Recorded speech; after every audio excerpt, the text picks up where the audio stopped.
this instructional video, I will demonstrate a technique to disregard incoming calls from specific individuals without resorting to blocking their numbers.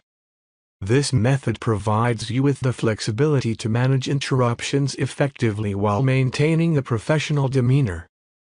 To achieve this, navigate to the Settings application on your iPhone.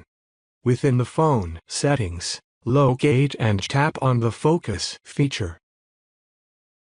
Subsequently, tap on the plus icon to create a custom focus mode.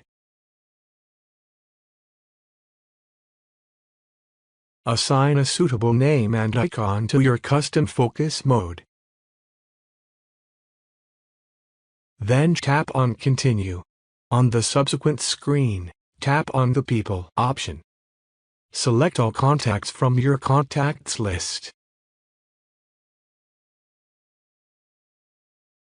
And then uncheck those from who you want to disable calls from.